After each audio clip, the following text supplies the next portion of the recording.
నమస్తే. Andhra Pradesh public service commission APPSC నిర్వహించినటువంటి group 1 2018కి సంబంధించినటువంటి నోటిఫికేషన్ ఏదైతే ఉందో దానికి సంబంధించి హైకోర్టు ఉత్తర్వుల నేపథ్యంలో పూర్తిగా రద్దు చేసినటువంటి పరిస్థితి చాలా కీలకమైనటువంటి పరిణామంగా మారింది.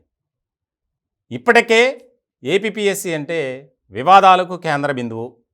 పక్క రాష్ట్రంలో టీఎస్పీఎస్సీ కూడా అదే రకమైనటువంటి విధానం అవలంబిస్తుంది. తాజాగా మెయిన్స్ ఎగ్జామ్స్ అయ్యాయి, దానికి సంబంధించి ఇంటర్వ్యూలు పూర్తయ్యాయి, ఫైనల్ రిజల్ట్ కూడా వచ్చింది. కొంతమందికి అపాయింట్మెంట్స్ కూడా ఇచ్చారు, జాయిన్ కూడా అయ్యారు, ఉద్యోగాలు చేస్తున్నారు. ఇలాంటి సందర్భంలో హైకోర్టు తాజాగా ఇచ్చినటువంటి ఏదైతే తీర్పు ఉందో దాని మీద ప్రతి ఒక్కరూ అసహనం వ్యక్తం చేస్తున్నారు. అంటే పరీక్షల నిర్వహణ అప్పుడు తీసుకోవాల్సినటువంటి జాగ్రత్తలు ఎందుకు తీసుకోవట్లేదు? పేపర్లు దిద్దే ప్రక్రియ మూల్యాంకనం ఉంటుంది, అది ఒకసారి రెండుసార్లు.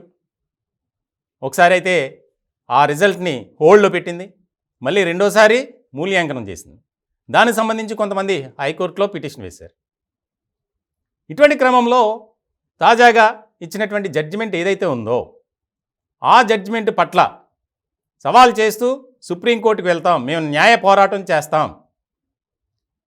నిరుద్యోగుల జీవితాలతో ఆటలాడుకుంటున్నటువంటి ఈ పబ్లిక్ సర్వీస్ కమిషన్లపై చర్యలు తీసుకోవాలి అని నిరుద్యోగుల నుంచి డిమాండ్ ఎక్కువగా వినిపిస్తుంది. హైకోర్టు ఇచ్చినటువంటి తీర్పు నేపథ్యంలో ప్రభుత్వం స్పందించి ఎవరు కూడా నిరాశ చెందక్కర్లేదు, ఉద్యోగాలు హ్యాపీగా చేసుకోవచ్చు, వారికి మేము న్యాయం చేస్తాం. అంటే పరీక్షల నిర్వహణప్పుడు ఎలా చర్యలు తీసుకోవాలో తెలియదు, కానీ ఈ రకమైనటువంటి మళ్ళీ వ్యాఖ్యలు చేయటం ఎంతవరకు కరెక్ట్? ఇదంతా రాజకీయంగా నిరుద్యోగుల జీవితాలతో ఆడుకోవడానికి చేస్తున్నటువంటి ప్రక్రియ. కోర్టులైనా స్పందించాలి కదా అని ఇప్పుడు నిరుద్యోగులకు సంబంధించినటువంటి జాయింట్ యాక్షన్ కమిటీ అత్యవసర భేటీ జరిగింది. చాలా కీలకమైనటువంటి నిర్ణయం తీసుకోబోతున్నారు సుప్రీంకోర్టులో. ఎందుకనంటే ఎగ్జామ్స్ ఇప్పటికే అనేక రకాల ఆరోపణల నేపథ్యంలో పోస్ట్పోన్ అవుతూనే వచ్చాయి.